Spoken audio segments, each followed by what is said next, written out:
kami menghimbau kepada seluruh jemaat dalam rangka memperingati Hari Ulang Tahun Republik Indonesia yang ke-75 untuk mengibarkan bendera merah putih atau umbul-umbul di depan rumah masing-masing dari tanggal 1 Agustus sampai dengan 31 Agustus 2020. Online service GBI Villa Citra di sepanjang minggu ini. Morning Prayer setiap hari Selasa sampai dengan Sabtu pukul 8.15 pagi live di YouTube channel GBI Villa Citra.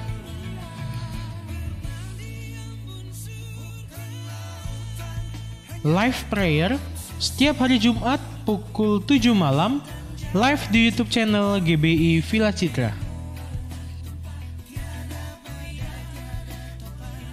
Rock Kids Bible Study setiap hari Minggu, jemaat bisa mengaksesnya mulai pukul 9 pagi di YouTube channel GBI Villa Citra.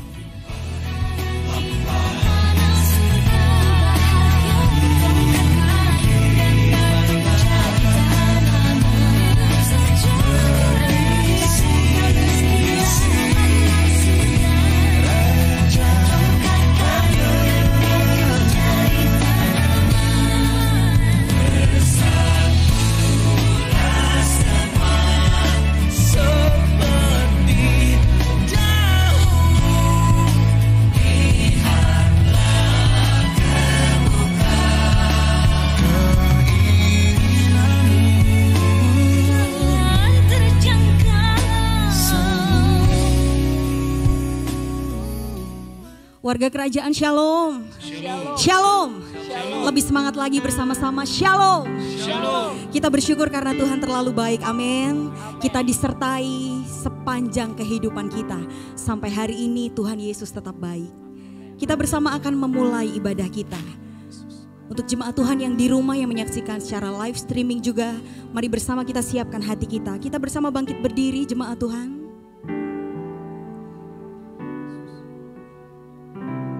Sama-sama kita akan satu dalam doa. Bapa, di dalam nama Yesus kami bersyukur lagi. Karena yang kami tahu, Engkau Tuhan yang sangat baik dalam hidup kami. Kebaikan-Mu melebihi kehidupan kami Tuhan. Dan satu hal yang kami percaya, Engkau yang pegang kendali kehidupan kami. Engkau yang berdaulat atas kehidupan kami. Biarkan siang hari ini Engkau nikmati seluruh kehidupan kami. Menjadi persembahan yang hidup dan yang berkenan di hati Tuhan. Nikmati setiap pujian yang keluar dari mulut kami. Biarkan kami boleh dengan tulus mengatakannya. Kami boleh dengan tulus memuji-Mu Tuhan. Sebab hanya Engkau yang layak untuk menerima pujian syukur kami. Kami bawa ke hadirat-Mu. Kami hampiri tahta kasih karunia-Mu siang hari ini. Dan hanya di dalam nama Tuhan Yesus kami percaya, ketika kami menaikkan pujian syukur kami Tuhan, maka Engkau yang akan turun tangan menolong setiap kami, menyertai setiap kami, menghibur setiap kami, dan memberikan kekuatan untuk setiap kami. Hanya di dalam nama Tuhan Yesus kami berdoa dan kami mengucap syukur. Haleluya.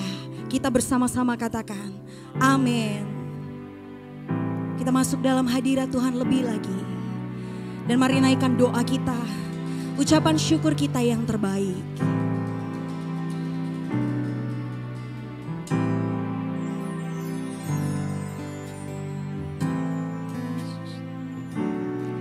Kami bawa hidup kami Tuhan. Kami persembahkan kehidupan kami kepadamu. Ku hidup karena anugerah-Mu. Tiada satu pun dapat ku banggakan, semua karena cinta-Mu. Ini hidup kami Tuhan. Ini hidupku, bimbing jalanku. Kasih-Mu yang mengubah, Kasih-Mu mengubah hidupku. Kau memilihku, selamatkan hidup semua.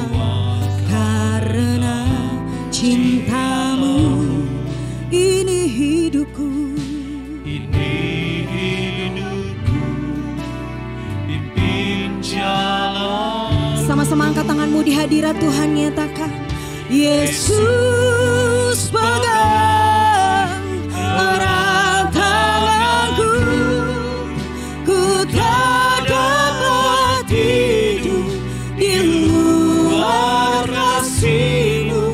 Bapa takkan tinggalkan aku. Engkau satu-satunya alasan kami hidup.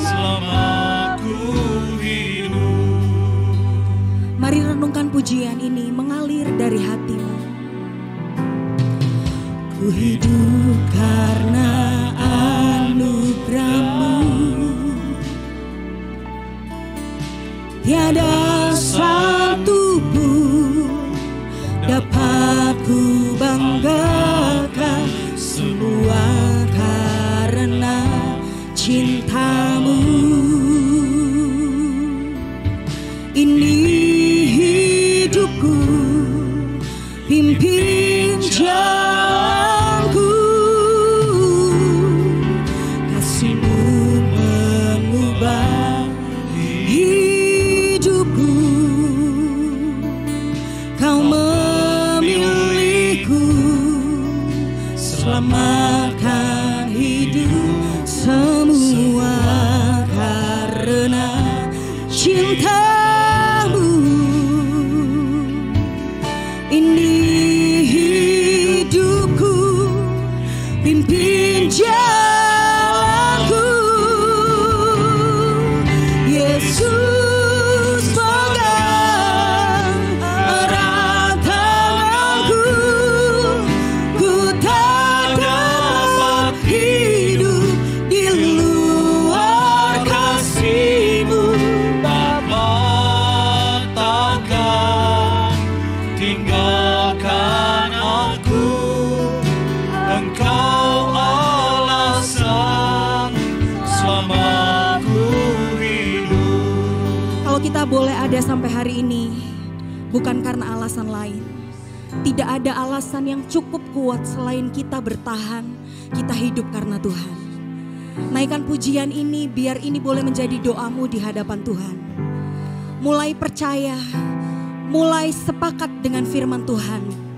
Dan kita katakan bahwa ya Tuhan, aku mau hidup buat Tuhan. Engkau alasan aku ada, Engkau alasan aku hidup. Yesus pegang erat tanganku, ku tak dapat hidup di luar kasih-Mu. Bapa takkan tinggalkan aku. Engkau alasan selama ku hidup. Kami nyatakan Tuhan, Yesus pegang, Engkau pegang erat kehidupan kami Tuhan. Ku tak dapat hidup di luar kasih-Mu. Bapa takkan, Kau tak akan pernah tinggalkan kehidupan kami Tuhan. Selama ku hidup, oh Yesus, pegang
Yesus pegang erat tanganku. Ini janji kami di hadapan-Mu Tuhan. Tak dapat hidup Kami tak dapat hidup di luar kasih-Mu, Bapa. Takkan tinggalkan aku, Engkau alasan selamaku. Lebih lagi dengan segenap hatimu, mari nyatakan Yesus pegang erat tanganku. Tak dapat hidup di luar kasih-Mu, Bapa. Takkan tinggalkan aku, Engkau alasan selamaku hidup. Yesus pegang erat tanganku. Ku tak dapat hidup di luar kasih-Mu, Bapa. Takkan tinggalkan aku, untuk selamanya Tuhan. Engkau alasan Selamaku Engkau alasan. selamaku hidup. Katakan Engkau alasan. Engkau alasan Selamaku hidup.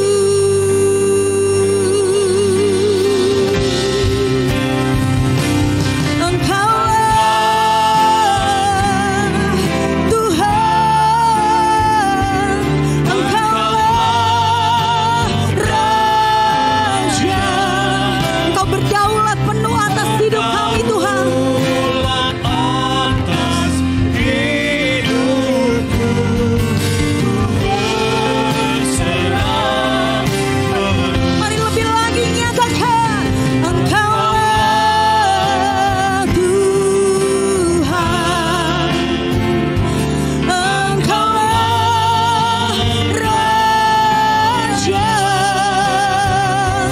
Berdaulat atas seluruh kehidupan kami. berserah Mari lebih lagi nyatakan Engkaulah Tuhan,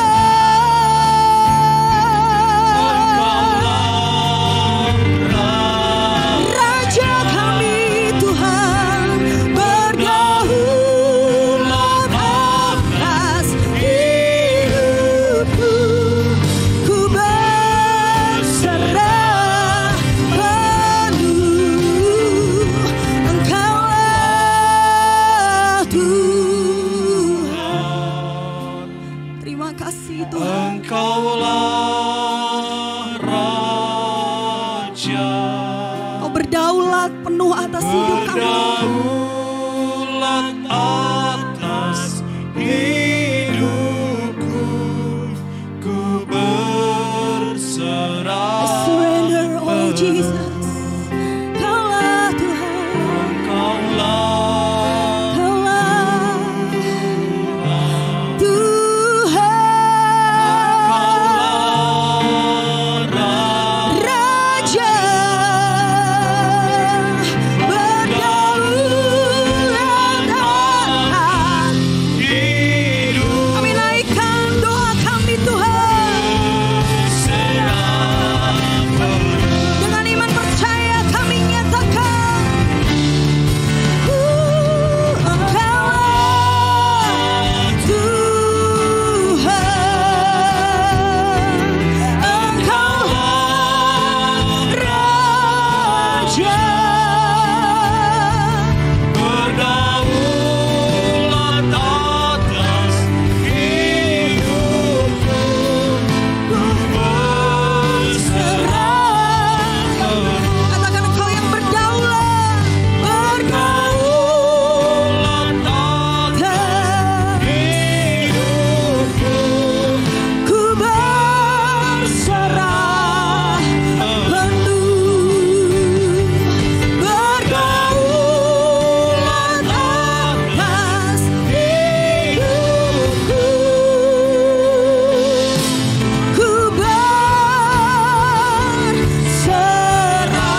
berdaulat, Kau pegang kendali hidup kami.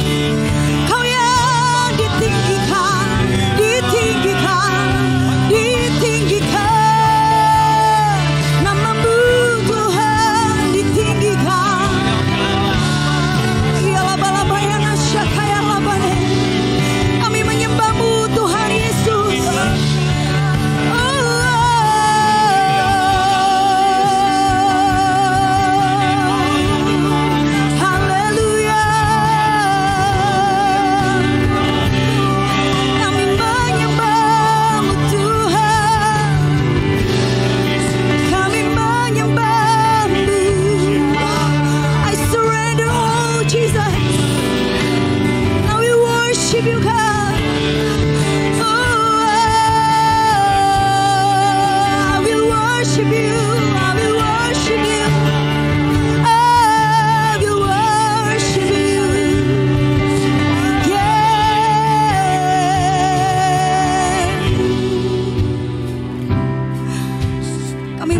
Engkaulah satu-satunya yang berkuasa tunggal atas hidup kami.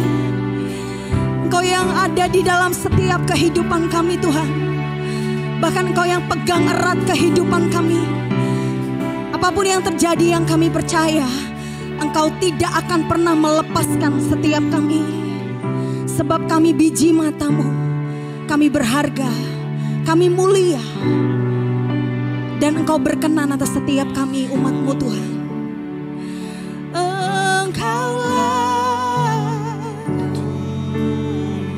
Biar ini boleh menjadi doamu siang hari ini. Kekuatan-Mu mengalir Tuhan. Berdaulat atas hidupku, ku berserah penuh. Engkaulah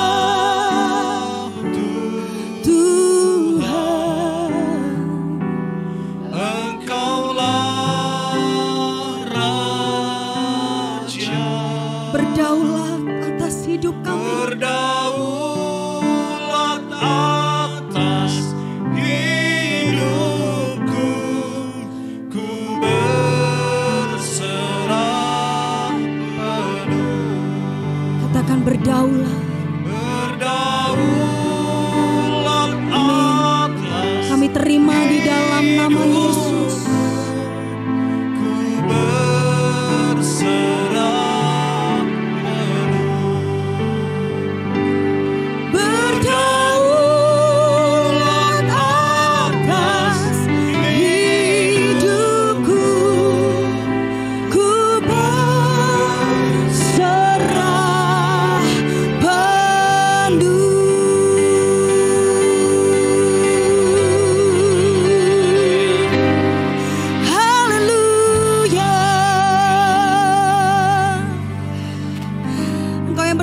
Pujian setiap umat-Mu, dan biarlah Engkau boleh disenangkan atas setiap pujian kami. Di dalam nama Yesus, Engkau yang percaya dan sudah menerima berkat Tuhan, sama-sama nyatakan amin. Haleluya. Tepuk tangan sekali lagi untuk Tuhan kita. Dia luar biasa.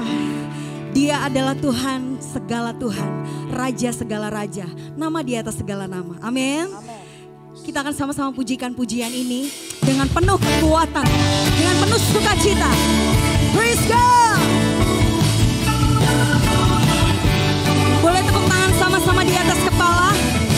Come on, say. Namanya Tuhanku, menara yang teguh, kota benteng perlindunganku. Sama-sama nyatakan. Ya Bapa yang kekal,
nama di atas segala nama. Yeah. Nama yang telah membebaskanku. Segala kuasa tunduk pada nama itu.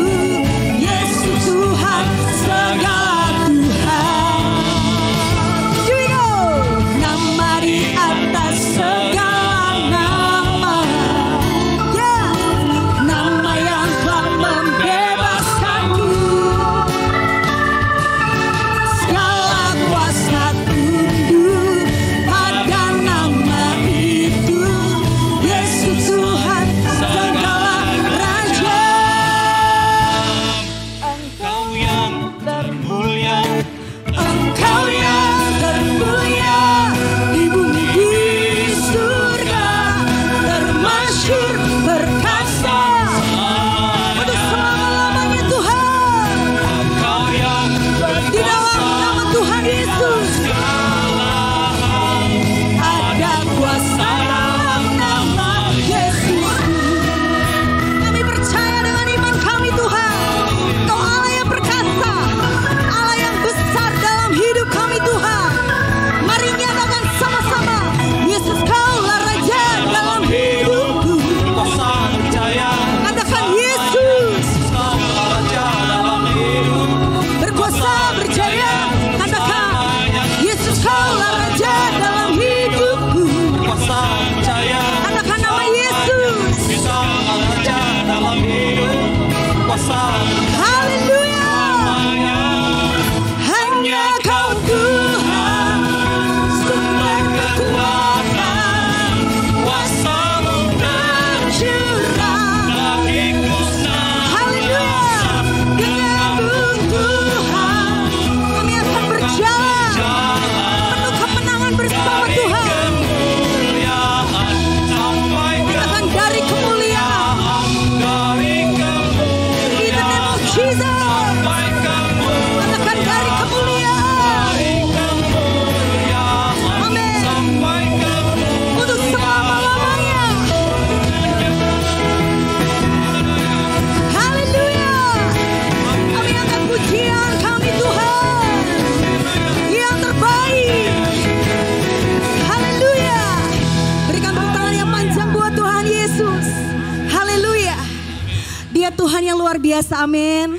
Dia Tuhan yang sudah menyelamatkan hidup kita. Bahkan Dia yang akan terus setia seumur hidup kita. Jemaat Tuhan dipersilakan duduk kembali.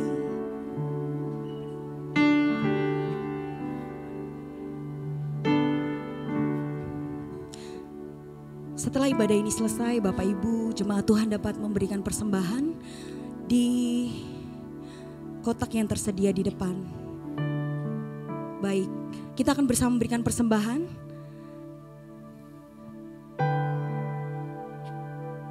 Yang bertugas dapat maju ke depan, bersama-sama kita akan satu dalam doa.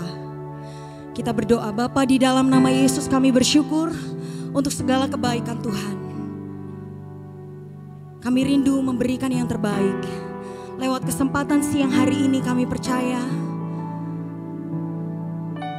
Engkau sudah memberkati semua umat-Mu yang ada di tempat ini. Kami rindu apa yang boleh kami berikan. Kami boleh tabur bagi pekerjaan Tuhan di tempat ini, mendatangkan hormat dan kemuliaan nama Tuhan. Kami berikan dengan sukacita, dengan ucapan syukur hanya di dalam nama Tuhan Yesus. Haleluya, amin. Jemaat Tuhan dapat memberikan persembahan. Bersama kita akan pujikan pujian yang sudah cukup lama. Tapi biarlah ini boleh menjadi berkat buat setiap kita.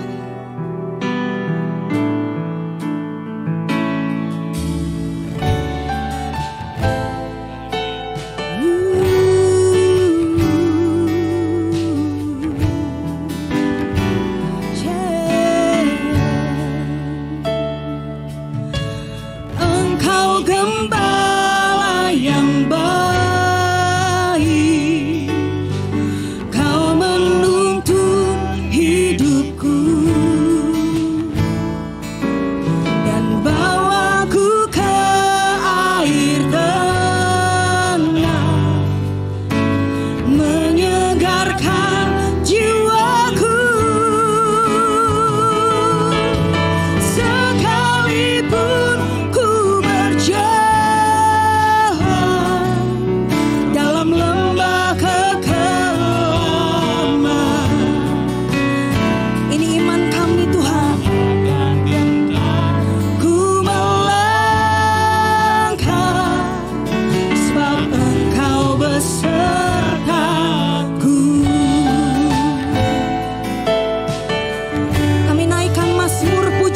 kami kepadamu Tuhan. Sebagai doa kami di hadapan-Mu. Engkau gembala yang baik, Kau menuntun hidupku. Bawa kami Tuhan, Bawaku ke air tenang, yang menyegarkan jiwa kami. menyegarkan jiwaku. Sekalipun ku berjalan dalam lembah kekelaman, kami tidak akan pernah gentar untuk melangkah bersama dengan Tuhan. Sebab Yesus menyertai kehidupan kami. Jemaat Tuhan, bersama kita bangkit berdiri.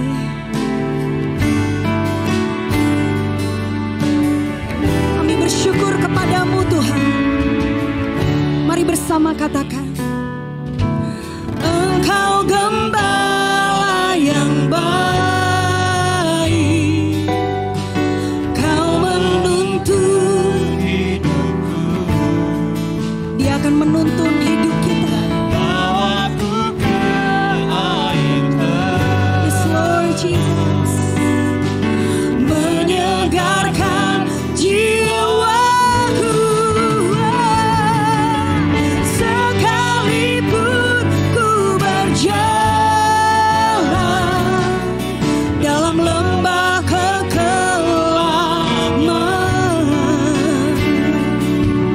tak akan gentar ku melangkah, sebab Engkau beserta. Katakan, sekalipun ku berjalan dalam lembah kekelaman, tak akan gentar. Kami terus melangkah bersamamu Tuhan, sebab Engkau beserta, sebab Engkau besertaku, sebab Engkau beserta. Selamanya Engkau menyertai setiap kami. Engkau besertaku. Oleh sebab itu, ini yang menjadi doa kami Tuhan. Aku percaya berkat-Mu atas hidup kami Tuhan. atasku melimpah, bacikan kemurahan selalu mengikutiku, puji sembah. Kami percaya di dalam nama Yesus. Aku Percaya berkat-Mu atasku, kebajikan kemurahan selalu mengikutiku. Ku puji, ku sembah Kau Tuhan. Dia Tuhan yang menjadi gembala yang baik. Kita tidak pernah dibiarkan berjalan seorang diri. Dia yang akan terus menuntun langkah hidup kita. Bahkan Dia Allah Immanuel, Allah yang menyertai, Allah yang turut serta di dalam setiap kehidupan kita. Jika kita diizinkan melewati lembah kekelaman, bahkan lembah bayang-bayang maut sekalipun, Dia tetap ada di pihak kita. Amin. Mari akui Dia siang hari ini. Angkat tanganmu di hadapan Tuhan. Tanda kita berserah kepada Tuhan. Terima kasih Tuhan. Sekalipun ku berjalan dalam lembah kekelaman, tak akan gentar ku melangkah, sebab Engkau beserta. sekalipun Tuhan, Sekalipun ku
kasih Tuhan, ungkapan isi hati kami yang percaya, penuh keyakinan bahwa kami tidak perlu gentar untuk terus berjalan, melangkah bersama dengan Tuhan. Karena ada satu janji Tuhan bahwa Engkau selalu menyertai kami. Meskipun dalam perjalanan kami ada kalanya kami harus melewati lembah, bayang-bayang maut, lembah penuh dengan kekelaman. Terima kasih Tuhan untuk janji-Mu yang adalah ya dan amin. Kami pegang teguh, kami percaya sepenuhnya Gembala kami yang besar yaitu Tuhan Yesus Kristus selalu menuntun hidup kami, membawa kami ke air yang tenang, menyegarkan jiwa kami dalam keadaan dahaga kami. Engkau memuaskan kami. Terima kasih Tuhan, Engkau ada bersama dengan kami pada siang hari ini. Kami siap untuk diberkati oleh-Mu. Sampaikanlah isi hati-Mu. Di dalam nama Tuhan Yesus kami berdoa dan bersyukur. Semua kita yang percaya dan diberkati Tuhan sama-sama katakan amin, amin, amin. Puji Tuhan, silakan duduk. Shalom Bapak Ibu Saudara, apa kabar semuanya? Tuhan kita baik, dahsyat dan luar biasa. Juga kepada Bapak Ibu Saudara yang ada di rumah yang sedang mengikuti live streaming. Tuhan kiranya menolong kita semua. Dan hari ini kita akan belajar satu kebenaran. Saya kasih tema khotbah saya adalah jika Yesus adalah Tuhan yang penuh kasih, mengapa Dia tidak mengampuni saja manusia yang berdosa? Ya. Jika Yesus adalah Tuhan yang penuh kasih, mengapa Yesus harus mati untuk menebus dosa? Apakah tidak ada cara lain untuk mengampuni dosa manusia? Bisa nggak dia katakan, aku mengampuni dosamu? Bisa saja. Kenapa? Karena Tuhan itu kan satu, Tuhan yang berdaulat, Tuhan yang berkuasa. Semau-mau dialah. Ya, repot amat untuk mengampuni manusia. Kenapa mesti pakai mati segala? Itu ejekan orang, saudara ya. Seringkali orang bertanya, kok Tuhanmu kok mau repot-repot amat ya? Kepo-kepo banget Tuhan itu. Ya, manusia yang berdosa kok mesti pakai mati segala macam, mesti jadi tumbal, ya nggak perlu dong, karena kalau dia berkuasa nyatakan aja kuasanya, hai manusia dosamu diampuni, kan selesai. Nah saudara yang kasih dalam Tuhan, memang pertanyaan itu ya kita paham, karena mereka tidak mengerti, ya belum memahami kenapa harus ada pengampunan, ada penebusan, harus ada yang namanya pengorbanan dan kematian untuk bisa menebus dosa umat manusia. Nah itu sebabnya kita mau belajar kebenaran ini. Saudara yang kasih dalam Tuhan, mari bersama-sama dengan saya. Saudara, minggu yang lalu kita juga sudah belajar mengapa Yesus, juru selamat itu harus Yesus Kristus. Ya, mengapa juru selamat itu tidak atau bukan nabi, bukan rasul, bukan pemimpin agama, bukan tokoh agama, bukan pemimpin politik, ahli ekonomi. Kenapa harus Yesus Kristus? Saudara yang kasih dalam Tuhan. Ya kita sudah dapatkan jawabannya, karena semua manusia, apakah dia rasul, apakah dia nabi, apakah dia pemimpin agama, semua itu adalah manusia biasa yang sudah jatuh dalam dosa. Sehingga mereka yang sudah berdosa untuk menyelamatkan diri mereka sendiri aja mereka tidak mampu. Mana mungkin mereka bisa menjadi juru selamat? Ya, kita sepakat, saudaraku yang kasih, untuk jawaban itu. Nah, terus mengapa harus Yesus sebagai juru selamat? Ya, kita belajar minggu yang lalu. Pertama, Alkitab yang katakan. Jadi ada pernyataan Alkitab, ya, bahwa hari ini telah lahir bagimu juru selamat, yaitu Kristus Yesus di kota Daud. Keselamatan tidak ada di dalam siapapun juga selain di dalam Dia. Jadi dari ayat-ayat ini kita sudah bisa menyimpulkan bahwa Alkitab yang katakan bahwa juru selamat itu tidak ada di dalam siapapun. Di bawah kolong langit ini tidak ada nama yang diberikan kepada manusia yang olehnya kita bisa diselamatkan. Jadi hanya Yesus Kristus. Pertanyaan yang kedua, mengapa harus Yesus Kristus? Karena hanya Yesus Kristuslah yang memenuhi syarat. Ya, semua manusia tidak memenuhi syarat, hanya Yesus Kristus yang memenuhi syarat untuk menjadi penebus dosa umat manusia. Jadi saudaraku yang kasih dalam Tuhan, kita sudah belajar minggu yang lalu, hari ini kita mau belajar. Jika Yesus adalah Tuhan yang penuh kasih, kita setuju, kita percaya Tuhan kita adalah Tuhan yang penuh dengan kasih. Tuhan yang maha kasih. Nah, kalau Tuhan kita adalah Tuhan yang maha kasih, mengapa Dia tidak mengampuni saja dosa kita? Dengan cara Dia berkata saja kan selesai. Ya, seperti Dia menciptakan langit dan bumi. Jadilah terang. Dengan gampang Dia ngomong gitu, terang, jadi, ya. Jadilah ini, jadilah itu. Tinggal ngomong aja. Kenapa dalam hal untuk mengampuni dosa manusia, Dia nggak ngomong aja, saudara. Nah, ini persoalannya. Inilah yang perlu kita belajar. Untuk bisa menjawab pertanyaan ini, saudara aku yang kasih dalam Tuhan, saya temukan paling sedikit kita harus pahami dua sifat Tuhan kita. Ya. Pertama, satu sisi Tuhan kita adalah Tuhan yang penuh kasih. Ya. Tuhan kita adalah Tuhan yang maha kasih. Yang kedua, Tuhan kita adalah Tuhan yang adil. Ingat ya, Tuhan kita adalah Tuhan yang maha kasih. Yang kedua, Tuhan kita juga adalah Tuhan yang maha adil. Oleh karena Tuhan kita adalah Tuhan yang adil, Dia sangat mencintai hukum. Dia sangat menjunjung tinggi hukum. Nah, pertanyaannya, apakah Allah bisa mengampuni dosa kita tanpa harus mati di kayu salib? Tentu jawabannya bisa saja. Ya, tanpa harus mati di atas kayu salib, bisa saja. Kenapa? Alasan pertama, karena Tuhan itu maha kasih. Alasan yang kedua, karena Tuhan itu maha kuasa. Alasan yang ketiga, Tuhan itu maha berdaulat. Kenapa? Siapa yang bisa menghalangi Dia kalau Dia ingin mengampuni dosa manusia tanpa harus melalui proses kematian? Saudara aku yang kasih, kan begitu saudara jawabannya.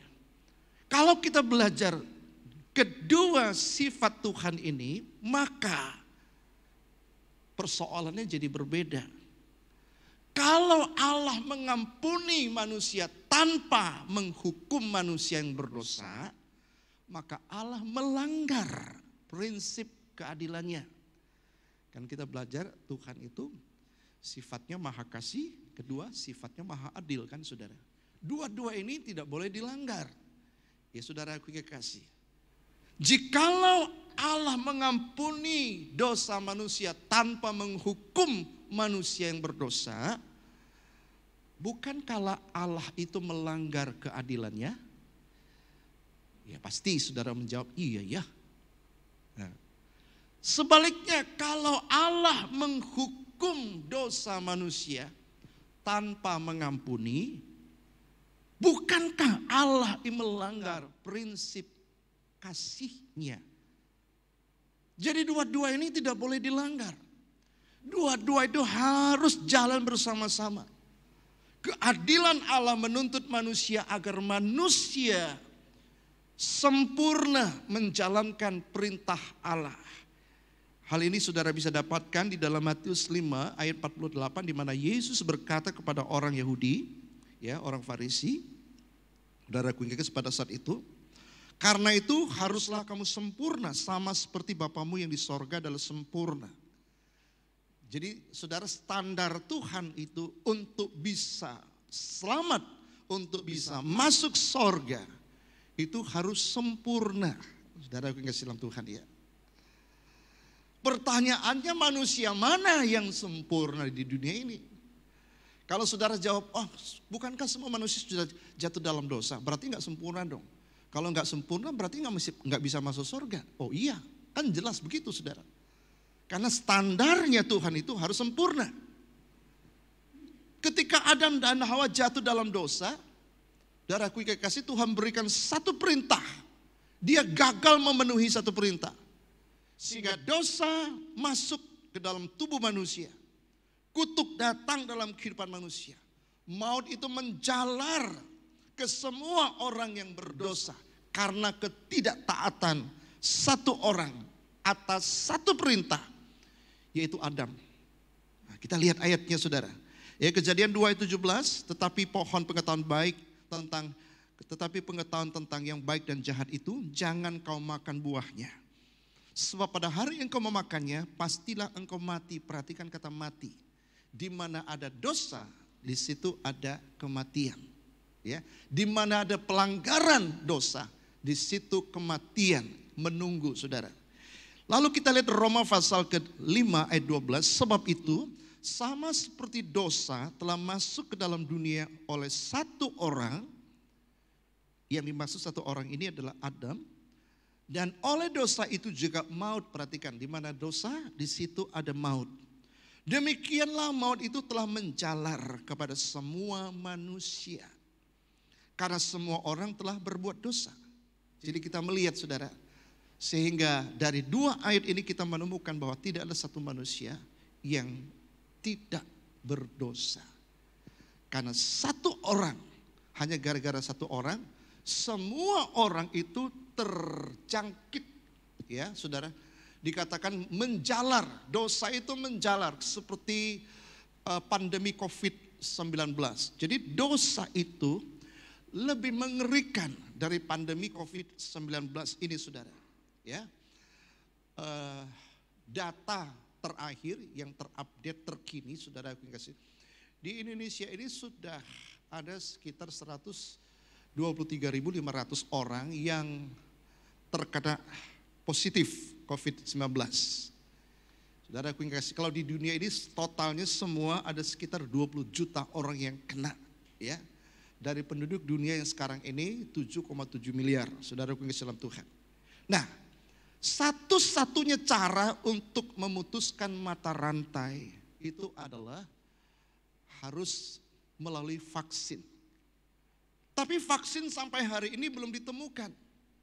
Pandemi COVID-19 ini terus menular, menjangkiti banyak orang.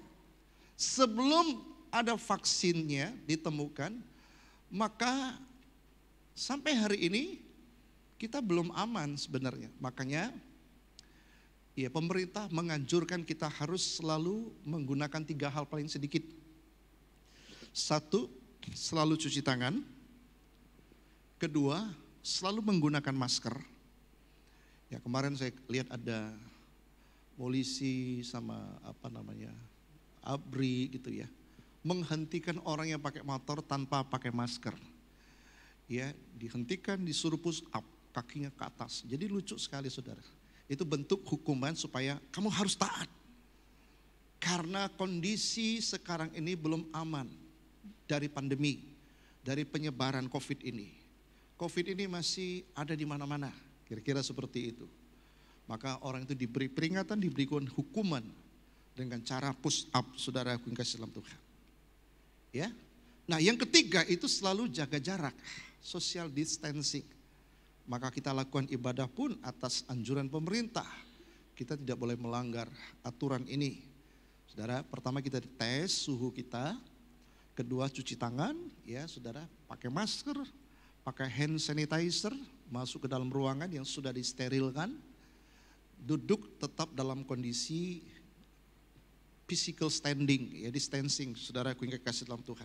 Jaga jarak, tidak boleh ada penumpukan, pengerumunan, saudara. Ini sangat berisikonya tinggi, saudara. Nah, saudara yang kasih dalam Tuhan, jadi karena Allah itu adalah Allah yang adil, saudara aku yang kasih, maka Dia akan menuntut setiap pelanggar itu harus dihukum.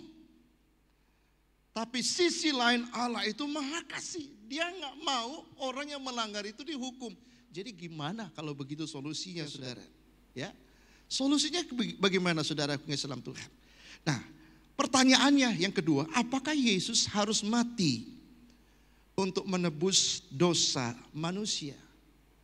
Kalau Allah itu Maha Kasih, mengapa Yesus tidak mengampuni dosa manusia begitu saja? Mengapa Yesus harus mati untuk menebus dosa manusia? Apakah Tuhan tidak bisa berkata, hai manusia, aku menebus dosamu? Kan Tuhan Maha Kuasa. Bisa nggak? Bisa saja sebenarnya. Tapi sekali lagi, jika Tuhan menggunakan cara seperti itu, Tuhan melanggar sifatnya sendiri. Itu sebabnya Tuhan kita Tuhan yang konsisten dan Tuhan yang konsekuen.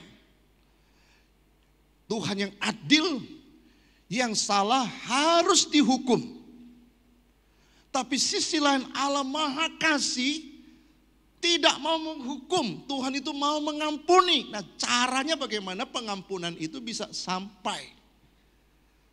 Nah, inilah yang akan kita belajar, saudara yang kasih dalam Tuhan. Ya. Nah, saudara yang kasih dalam Tuhan, kalau kita melihat satu-satunya cara untuk menghentikan, menyelesaikan namanya pandemi COVID-19 hanya dengan cara kalau vaksinnya sudah ditemukan.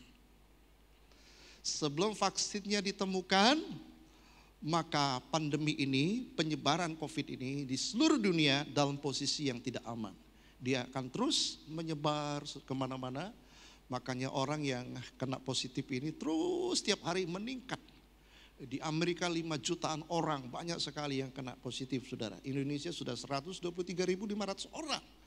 Ya, di Lampung sendiri saya nggak tahu, sekitar mungkin 300 orang sudah mulai kena. Ya, saudara kasih dalam Tuhan, jadi kita melihat bagaimana solusinya. Ya, solusinya untuk menghentikan dosa adalah melalui vaksin. Vaksin dosa adalah darah Yesus. Jadi darah Yesus itu vaksin dosa. Karena vaksin dosa sudah disediakan oleh Tuhan Yesus. Maka semua orang yang berdosa ketika dia percaya, dia terima Yesus sebagai Tuhan dan Juru Selamat, iya, dosanya beres, selesai. Karena sudah ada vaksinnya. Ya, jadi logikanya sederhana. Kalau pandemi COVID ini belum ditemukan vaksin sampai hari ini, orang gembor, oh negara ini negara ini sudah ketemu vaksinnya. Tapi sampai hari ini realitanya kan belum.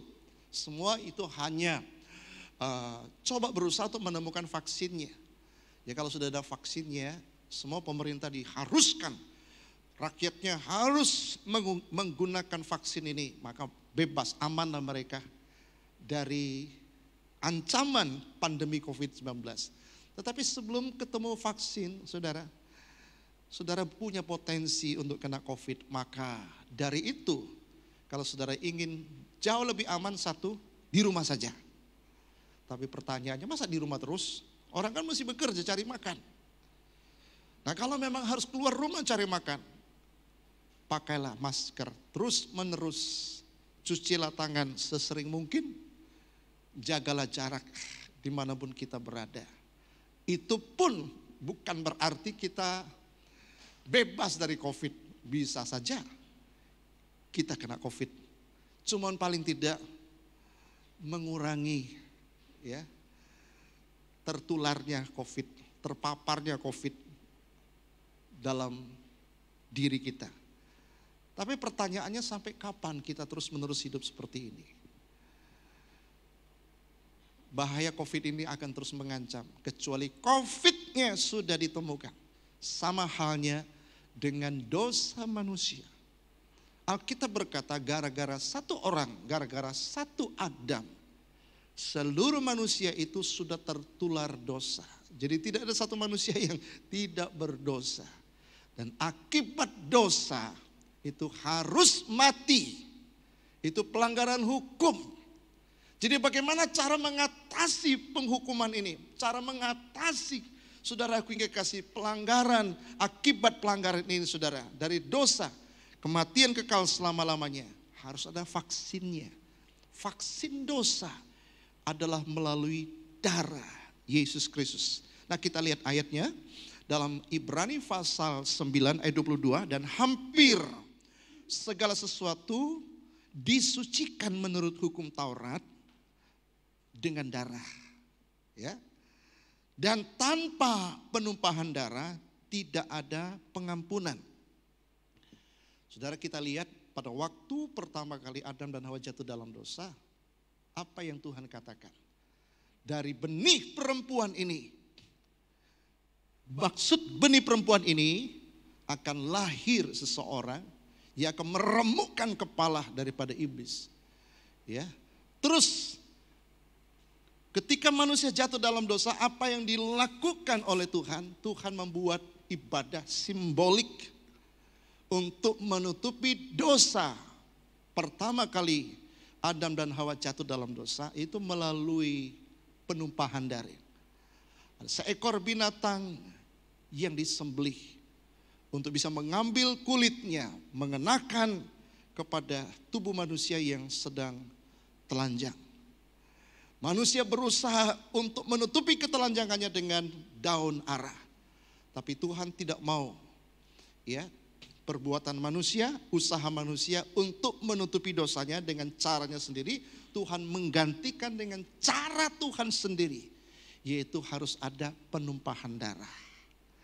Jadi sejak pertama kali Adam dan Hawa jatuh dalam dosa, kita sudah melihat, oh, cara menutupi ketelanjangan Adam dan Hawa karena dosa itu adalah ada penumpahan darah.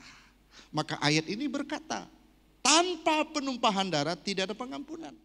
Terus kita melihat sepanjang perjalanan kehidupan orang perjanjian lama, hidup di zaman Musa, kalau ada orang Yahudi yang jatuh dalam dosa, mereka harus membawa seekor anak domba.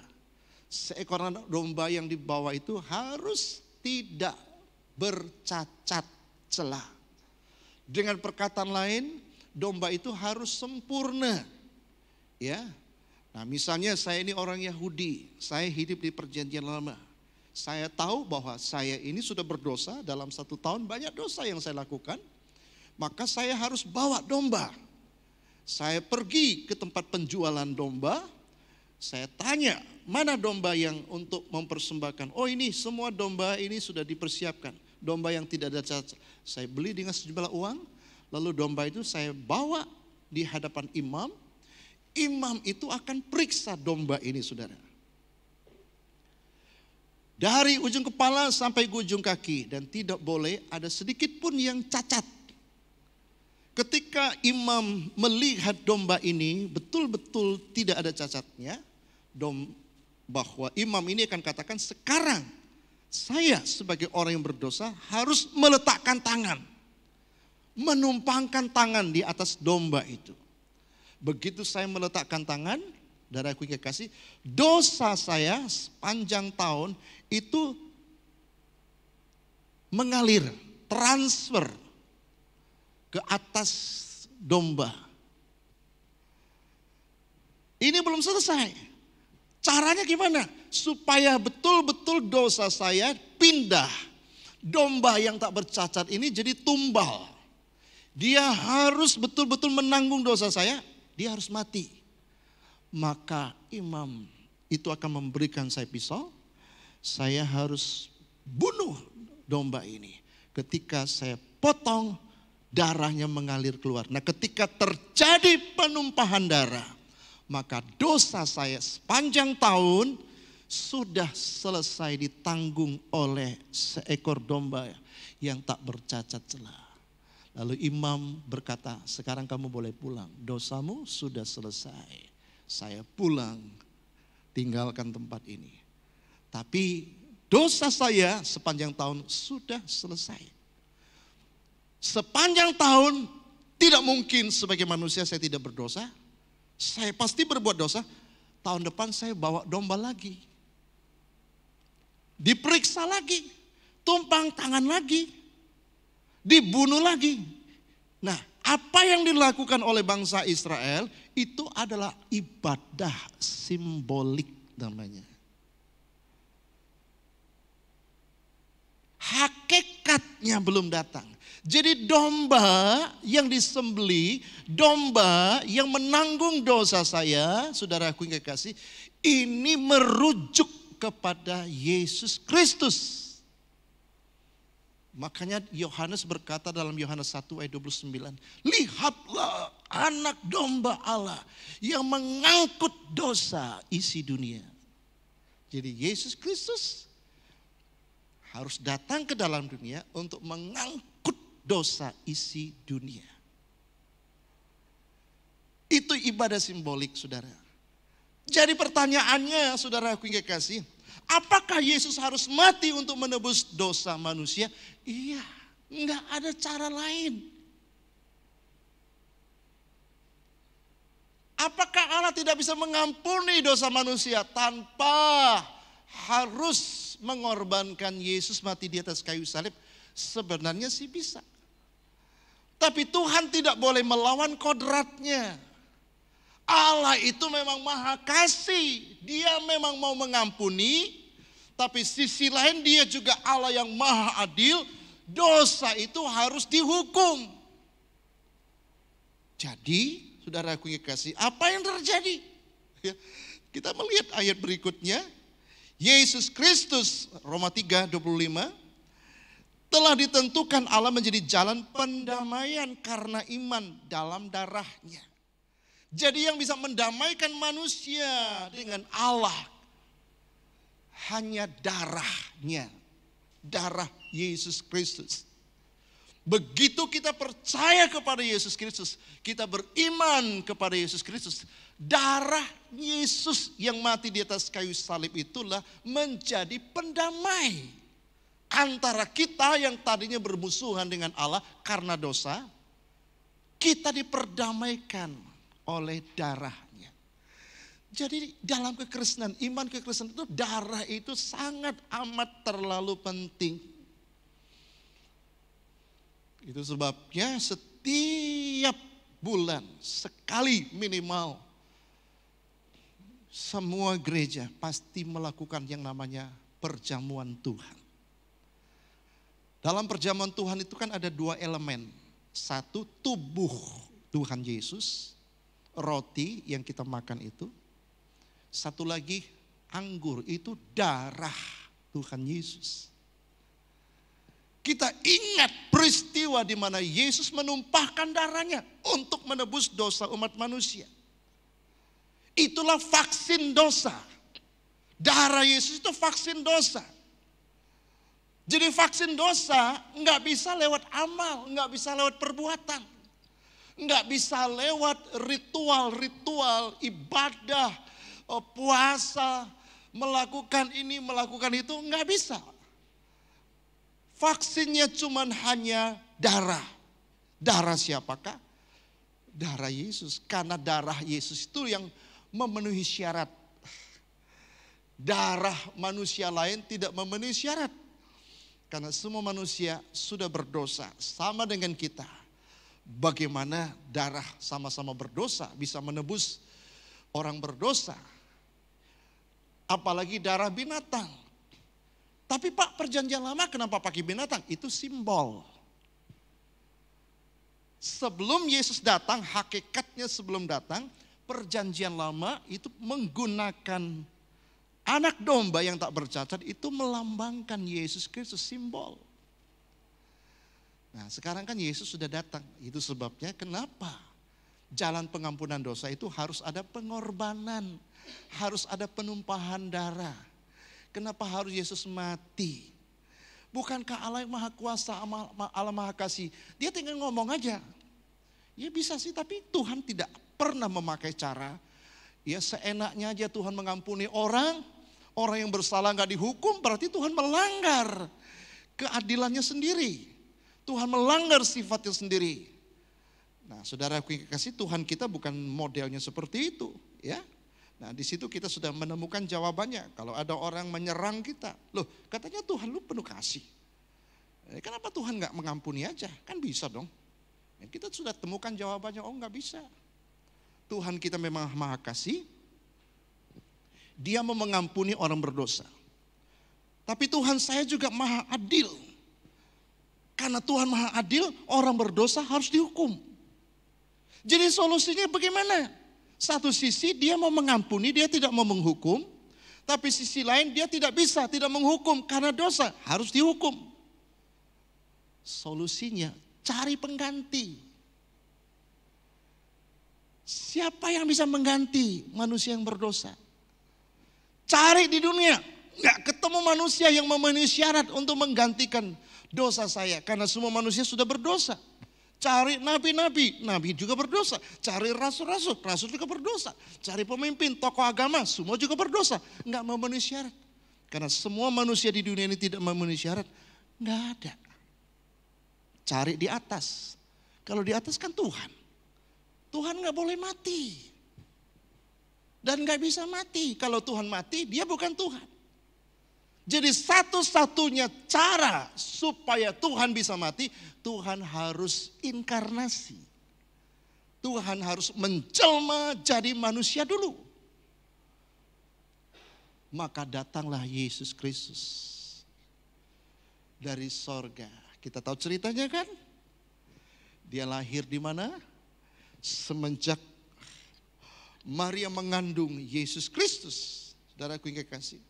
Pada tiba waktunya mau melahirkan, tidak ada tempat untuk Yesus membaringkan tubuhnya. Dunia pun menolak dia. Dan akhirnya Maria mendapatkan tempat untuk membaringkan Yesus, melahirkan Yesus. Hidup di kandang domba. Saudara tahu ceritanya. Begitu luar biasanya untuk menyelamatkan umat manusia. Saudara tidak akan pernah rela semiskin sesusahnya kita. Pada waktu kita mengandung kita sudah pikir rumah sakit mana, tempat penginapan mana. Iya kalau anak saya lahir dia harus ada di sana. Walaupun mungkin saudara tidak punya uang cukup, saudara mungkin berkata, saya utang dulu ya. Tolong anak saya mau lahir, tolong ditangani dulu. Tapi Yesus, dunia menolaknya. Tidak ada satu penginapan pun menerima Yesus. Sehingga dia harus lahir di kandang yang hina, yang bau dan kotor. Untuk siapakah? Untuk saudara dan saya. Untuk menggantikan posisi saudara dan saya yang berdosa. Lahirlah dia ke dalam dunia. Dalam proses perjalanan sampailah usia 33,5 tahun. Maka genaplah nats Alkitab berkata dia harus menanggung dosa manusia. Karena dia satu-satunya manusia yang memenuhi syarat. Maka caranya dia harus dihukum. Supaya saudara dan saya tidak dihukum. Jadi Yesus menggantikan posisi saudara dan saya yang berdosa karena maha kasihnya. Karena maha adilnya dia harus dihukum. Supaya tidak dihukum, dia menggantikan posisi saudara dan saya. Tuhan tidak bisa mati, yang bisa mati hanya manusia. Jadi Tuhan jadi manusia yang namanya Yesus Kristus. Mati di atas kayu salib. Saudara dan saya lolos dari penghukuman. Karena kasihnya diungkapkan untuk mengampuni saudara dan saya. Tapi keadilannya tetap ditegakkan. Ada orang yang harus mati buat orang yang dikasihi. Itulah yang Yesus lakukan untuk saudara dan saya. Kalau saudara mengerti aja kebenaran ini. Gak mungkin saudara gak cinta Tuhan Yesus. Saudara kalau ngerti aja kebenaran ini. Gak mungkin saudara tidak mau melayani Tuhan. Kalau saudara ngerti aja kebenaran ini. Gak mungkin saudara gak mau taat sama dia. Kalau saudara ngerti aja kebenaran ini. Gak mungkin saudara mau pindah ke agama lain. Mau tinggalkan Tuhan Yesus. Sesulit apapun, sesusah apapun. Begitu luar biasanya pengorbanan Tuhan. Makanya mesti mengerti kebenaran ini saudara. Kalau saudara tidak kuat, tidak mengerti kebenaran. Kenapa Yesus harus datang ke dalam dunia? Gue gak suruh dia datang kok. Kenapa mesti kepo-kepo dia datang? Makanya banyak orang pindah seenak-enaknya mempermainkan Tuhan. Kalau saudara ngerti kebenaran, saudara tidak akan berpaling kepada yang lain. Itu hebatnya doktrin kebenaran tentang inkarnasi. Tentang kenapa Tuhan harus jadi manusia. Bukan untuk keren-kerenan. Karena tidak ada cara lain. Sebab Tuhan tidak bisa mati karena dia Tuhan. Hukuman itu harus hukuman mati.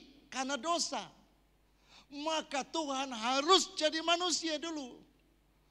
Supaya dia dihukum mati. Jadi hukum mati itu bukan karena salah dia, bukan karena dosa dia. Jadi hukum mati itu karena salah dan dosa saudara dan saya. Dia menggantikannya. Kalau saudara mengerti itu, apa saudara nggak mengucap syukur? Apa saudara nggak bangga, nggak bersuka cita jadi orang Kristen? Masalah apa sih yang membuat kita jauh dari Tuhan? Makanya Paulus bertanya, ya, apakah yang bisa memisahkan aku dari kasih Kristus? Siapakah yang bisa memisahkan aku dari kasih Kristus? Keren banget. Setelah dia mengerti bagaimana pengorbanan Tuhan Yesus, dia tantang. Masalah apa sih yang bisa memisahkan aku? Ketelanjangan kah? Kelaparan kah? Penjara kah? Ancaman kematian kah? Bukankah hidup ini kan banyak ancaman? Kita diancam PHK, kita diancam masalah ekonomi, nggak makan. Nah, Paulus katakan, siapa yang bisa memisahkan aku dari kasih Kristus? Masalah apa yang bisa memisahkan aku dari kasih Kristus? Nggak ada. Kalau saudara tahu kebenaran ini, kalau saudara bisa jawab kebenaran ini, jikalau Allah Maha Kasih, kenapa dia tidak mengampuni dosa manusia begitu saja? Kenapa harus pakai repot-repot, mesti pakai mati segala? Kenapa dia harus jadi tumbal? Saudara harus bisa menjawab. Kalau saudara bisa menjawab, saudara menjadi orang Kristen yang sangat amat kuat. Itulah cara saudara bersaksi kepada orang-orang yang tidak mengenal Kristus. Kalau dosa manusia, mereka harus tanggung sendiri. Kalau dosa kita, Tuhan yang tanggung. Makanya sampai dia mati menanggung dosa kita. Supaya saudara tidak menanggung dosamu sendiri lagi. Karena vaksinnya sudah diberikan lewat darahnya. Kalau saudara mati kapan saja, nggak ada lagi penghukuman. Tidak ada lagi neraka yang bisa menyentuh hidupmu. Roma 8 ayat 1, tidak ada lagi penghukuman, sekarang tidak ada lagi penghukuman bagi orang yang ada di dalam Kristus Yesus. Kalau saudara tahu kebenaran ini, saudara pasti bertanya, Tuhan, aku mengasihimu, aku mencintaimu. Sebagai ungkapan kasih cinta kepadamu Tuhan, aku ingin menyenangkan hatimu. Aku ingin menyukakan hatimu Tuhan. Bagaimana caranya Tuhan? Tuhan akan memperlihatkan diri kita. Apa yang ada dalam dirimu?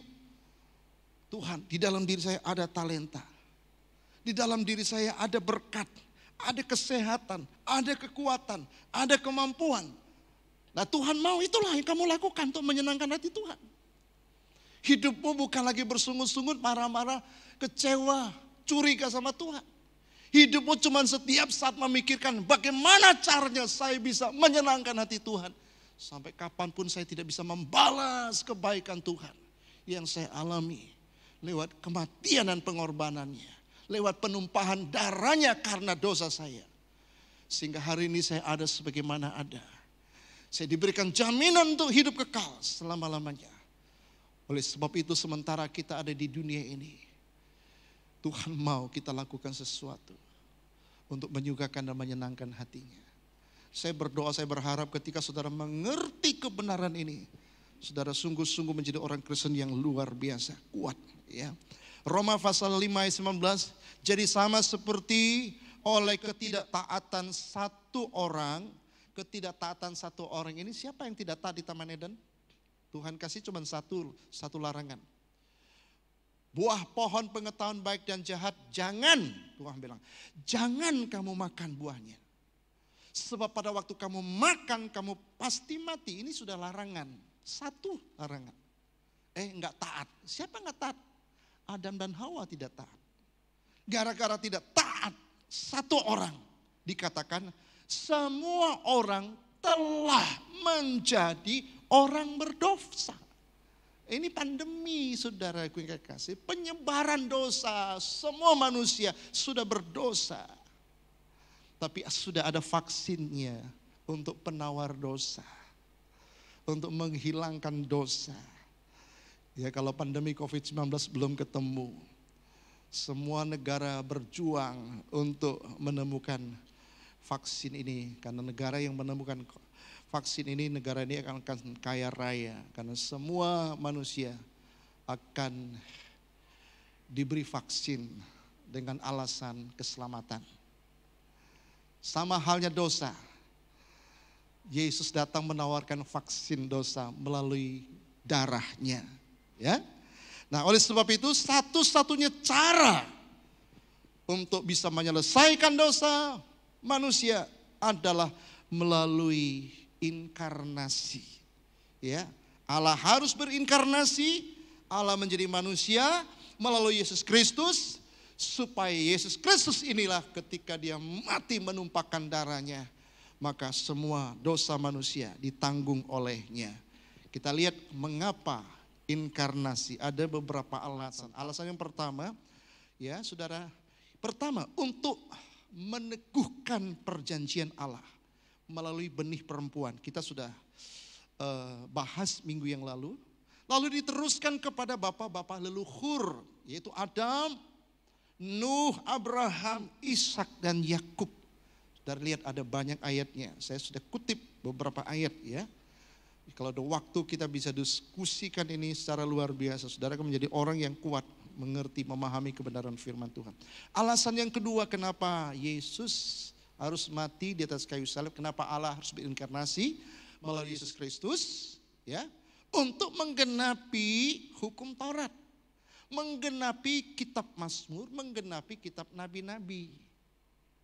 Yesus Kristus datang untuk menggenapinya. Saudaraku kekasih. Jadi kalau saudara membaca Alkitab dari Kejadian sampai Wahyu, itu kan ada 66 kitab ya. Ya, kitab Perjanjian Lama terdiri 39 kitab, kitab Perjanjian Baru terdiri 27 kitab, totalnya 66 kitab. Kalau saudara melihat dari Kejadian sampai Wahyu, cuma satu pribadi yang jadi sentral, fokus yang dibicarakan, Yesus Kristus. Maka orang Kristen cuma fokusnya cuma satu. Mimbar ini pun sebenarnya fokusnya cuma satu. Berita yang disampaikan cuma hanya Yesus Kristus. Kita mesti mengenal, terus mengenal, semakin mengenal Dia. Banyak orang Kristen ya lebih mengenal berkatnya daripada pribadinya, saudara. Banyak orang Kristen lebih tertarik tangannya, lebih tertarik berkatnya daripada pribadinya, saudara.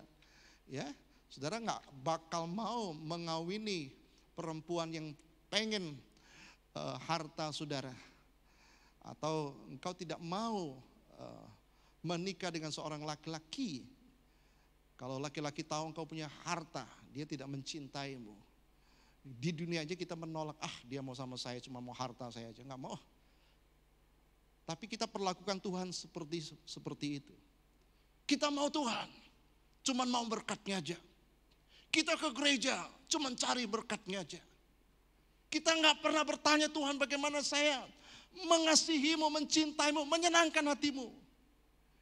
Ini persoalan terbesar, kesalahan terbesar orang Kristen. Hanya mencari berkatnya, hanya meminta mujizatnya. Itu terus, mujizat. Tiap hari kita sudah melihat mujizat. Bangun tidurnya sudah mujizat. Masih bernapas saja mujizat. Tapi yang dicari ke gereja juga mujizat. Berdoa minta mujizat. Apa saja minta mujizat. Saudaraku yang kekasih, itulah yang kita lakukan terhadap Tuhan kita. Betapa sedihnya hati Tuhan. Mujizat terbesar yang Tuhan lakukan itulah melalui pengorbanan putra tunggalnya. Tapi kita lupa, kita anggap itu bukan mujizat. Itu mujizat terbesar, saudaraku yang dalam Tuhan. Ya, Yesus datang untuk menggenapi tuntutan hukum Taurat dan menjawab kekudusan Allah. Kalau hukum Taurat itu 10 hukum Taurat, kalau dijabarkan jadi 613 hukum. Tidak usah bicara 613, terlalu heboh, terlalu besar, terlalu banyak untuk dibicarakan, untuk dikhotbahkan. Anggaplah 10 hukum Taurat. Apa tujuan hukum Taurat? Supaya kita kudus. Kalau kita bisa melakukan 10 hukum Taurat dengan sempurna, tanpa cacat, tanpa gagal, maka kita kudus di mata Tuhan. Jadi Allah menuntut kekudusan melalui hukum Taurat. Ternyata tidak ada satu manusia pun yang sanggup memenuhi tuntutan kekudusan Allah melalui 10 perintah. Yesus datang menggenapi apa yang dituntut hukum Taurat lewat manusia. Bagaimana hidup kudus untuk menjalankan 10 hukum Taurat. Lewat dirinya. Lewat kematiannya, pengorbanannya, lewat penumpahan darahnya di atas kayu salib. Jadi siapa yang percaya kepada Yesus Kristus, kita dibenarkan, kita disucikan, kita dikuduskan oleh darah Yesus. Itulah vaksin dosa yang bisa menyucikan manusia dari segala dosa. Itu bukan perbuatan manusia. Perbuatan kita tidak bisa mempengaruhi kekudusan kita di hadapan Tuhan. Kita hanya bisa kudus oleh karena darah Yesus. Amin Bapak Ibu Saudara. Oleh sebab itu saudara ku yang kekasih, yang kedua untuk menggenapi hukum Taurat secara simbolik. Ya, nanti suatu saat kita akan bahas ya tentang hukum simbolik ini, apa yang dilakukan oleh bangsa Israel itu sebenarnya sudah digenapi di dalam Yesus Kristus. Tapi kadang-kadang ada gereja yang agak sok-sok sedikit ya. Ke Yahudi-Yahudian gitu loh saudara. Ikuti Yahudi-Yahudian gitu loh. Aduh, saya kadang-kadang lihat, aduh lucu banget ya. Yesus datang sudah menggenapi hukum Taurat, baik itu upacara-upacara, ibadah, tata cara ibadahnya. Yesus sudah menggenapinya. Maka Yesus berkata sekarang kalau kita ibadah di dalam roh dan kebenaran. Ibadah kita bukan lagi fokusnya tempat, hadapnya kemana. Nah kan saudara, ingat ya Yesus ketemu sama perempuan Samaria. Perempuan Samaria itu seolah-olah tuh sok begitu loh. Oh kami menyembah di gunung ini. Jadi gunung jadi sentral pusat penyembahannya. Yesus katakan, oh waktunya akan datang, sudah tiba sekarang.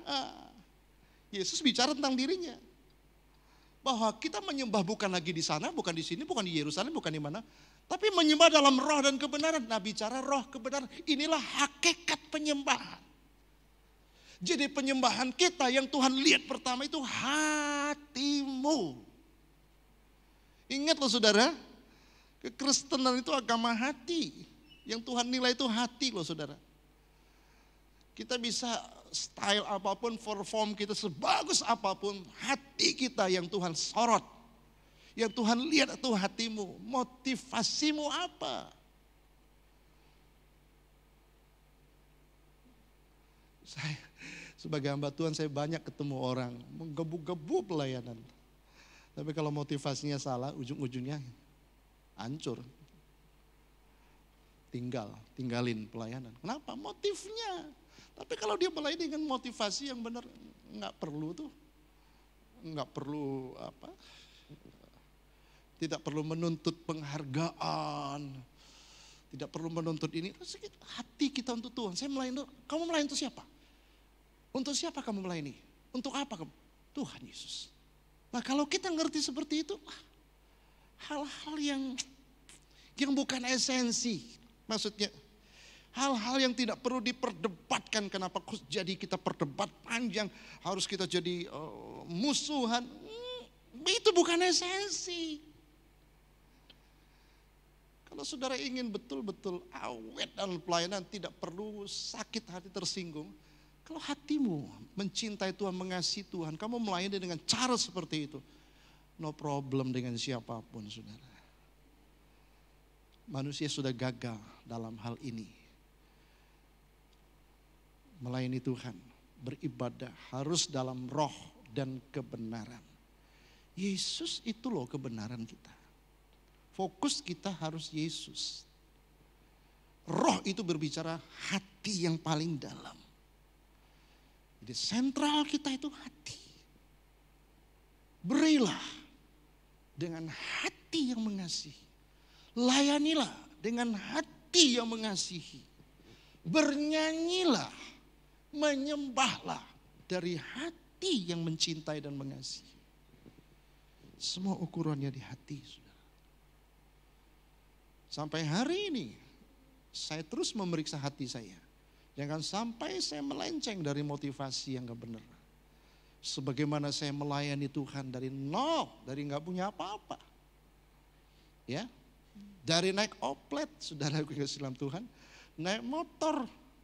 Akhirnya Tuhan kasih mobil yang second yang jelek-jelek, sampai mobil bagus. Tetap yang saya jaga ini mahal, saudara.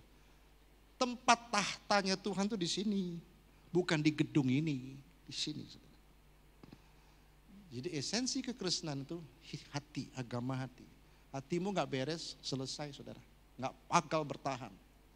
Kalau hatimu beres, berkenan di hadapan Tuhan. Itu yang harus diuji, saudara. Kalau kamu benar, hatimu benar, masa Tuhan gak berkati sih? Nah, yang dikejar jangan berkatnya dulu, benar dulu. Hati kita mesti benar dulu. Masa kalau kita kerja sungguh-sungguh, kerja benar, masa Tuhan buta sih? Gitu loh, saudara. Tapi kita kerja aja gak benar, motivasi kita aja gak benar. Kita berdoa sampai nangis, oh Tuhan berkati saya. Tuhan katakan, gimana Tuhan mau berkati? Nanti ujung-ujungnya marah sama Tuhan. Tuhan, saya kan sudah begini. Tuhan bilang, saya sudah tahu dari awal motivasimu itu gak benar. Apa perlu Tuhan ngomong seperti itu? Itu saudara, masalahnya gampang. Kekristenan itu sederhana. Ya, jadi Yesus datang menggenapi hukum Taurat secara simbolik. Ya. Nah, ini yang terakhir yang paling top. Inilah sebenarnya tujuan tertinggi dari inkarnasi. Yesus datang untuk menyingkirkan dosa, menyelesaikan dosa melalui pengorbanan dirinya sendiri. Kita tahu, saudara, akibat pelanggaran adalah penghukuman, itu keadilan Tuhan. Gak bisa kita buang, saudara. Upah dosa adalah maut. Satu-satunya cara dosa bisa diatasi adalah melalui hukuman, melalui kematian. Saudara aku yang kekasih, makanya Yesus kenapa harus mati? Karena mati itu lambang penghukuman. Allah menghukum dosa. Karena dia mengasihi saudara, dia tidak mau menghukum saudara. Dia gantikan anaknya. Saking cintanya kepada saudara dan saya. Anaknya dikorbankan untuk mati di atas kayu salib. Nah, kalau saudara tidak mengerti kebenaran ini, saudara tidak mengasihi Tuhan Yesus, saudara pasti bukan orang Kristen sejati. Kalau saudara orang Kristen sejati, saudara pasti mengerti kebenaran ini. Ketika Adam jatuh dalam dosa, Allah sudah memperkenalkan korban pengganti dosa melalui seekor binatang yang dipersembahkan.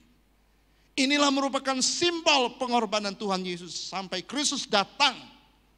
Yang sesungguhnya hakikatnya datang memberi dirinya sebagai korban yang sempurna. Nah, inilah tujuan tertinggi, puncak daripada inkarnasi.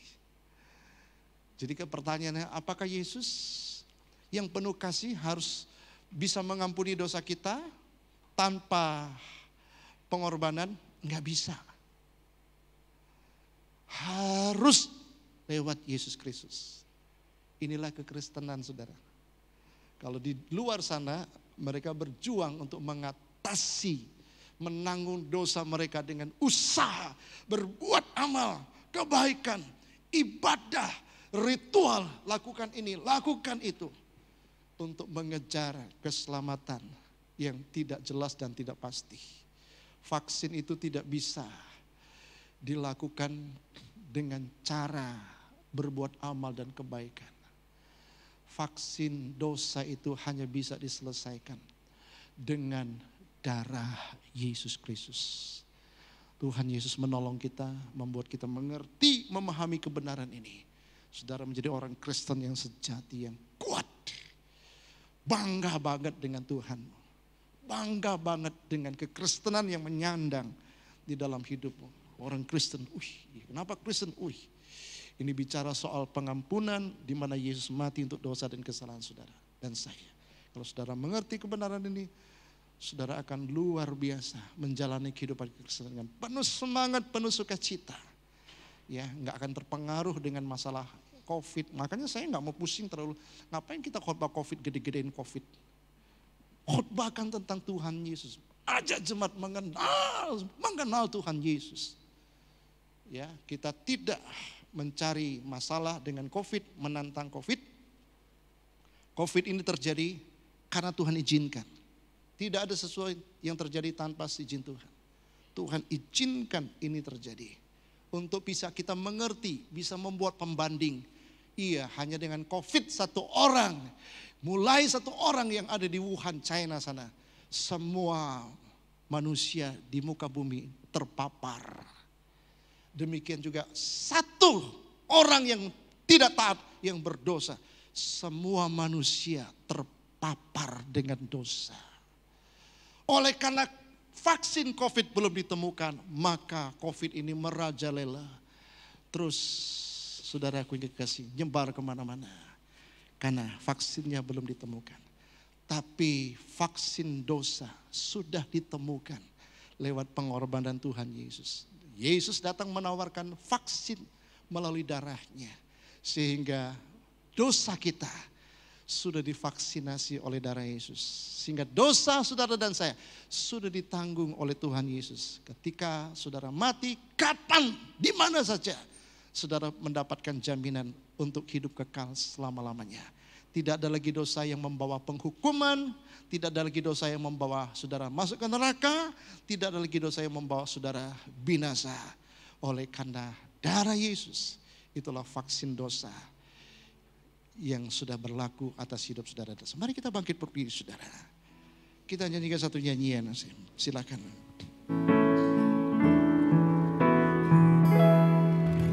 Terlalu besar kasih-Mu Bapa, pengorbanan yang Kau berikan bagiku.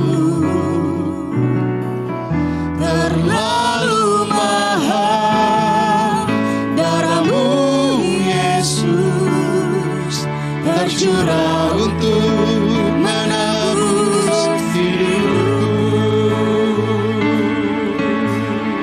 Terlalu besar.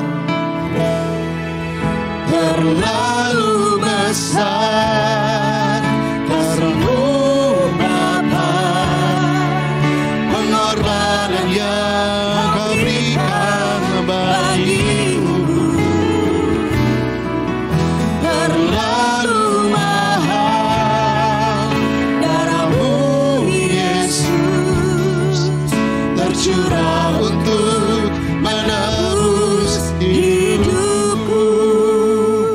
Mari Bapak Saudara kita angkat tangan kita di hadapan hadirat Tuhan. Kami bersyukur oleh karena vaksin dosa sudah ditemukan lewat pengorbanan-Mu, lewat penumpahan darah Yesus yang tidak berdosa.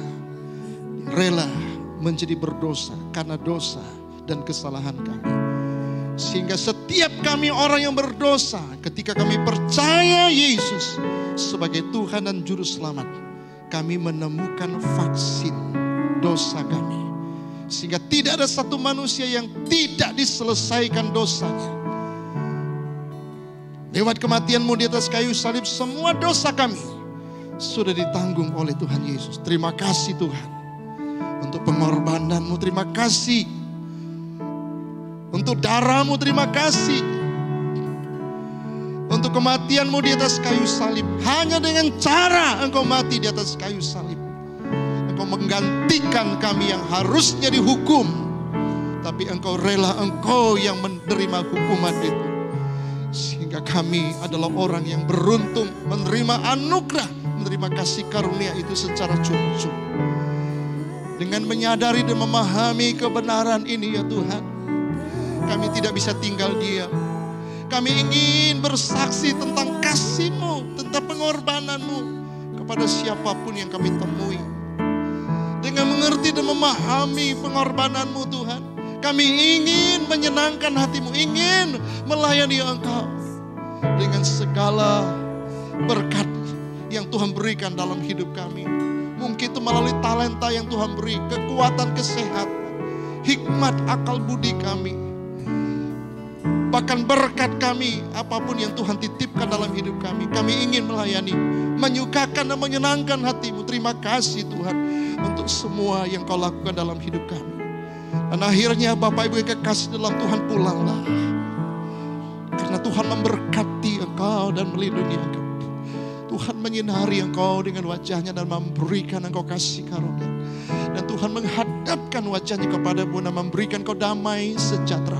Karena kasih dari Allah Bapa, cinta kasih sayang Tuhan kita Yesus Kristus, di dalam persekutuan Roh Kudus menyertai kita semua hari ini, esok, dan seterusnya bahkan sampai selama-lamanya. Di dalam berkat nama Tuhan Yesus kami berdoa. Dan kami bersyukur semua kita yang percaya diberkati Tuhan. Sama-sama katakan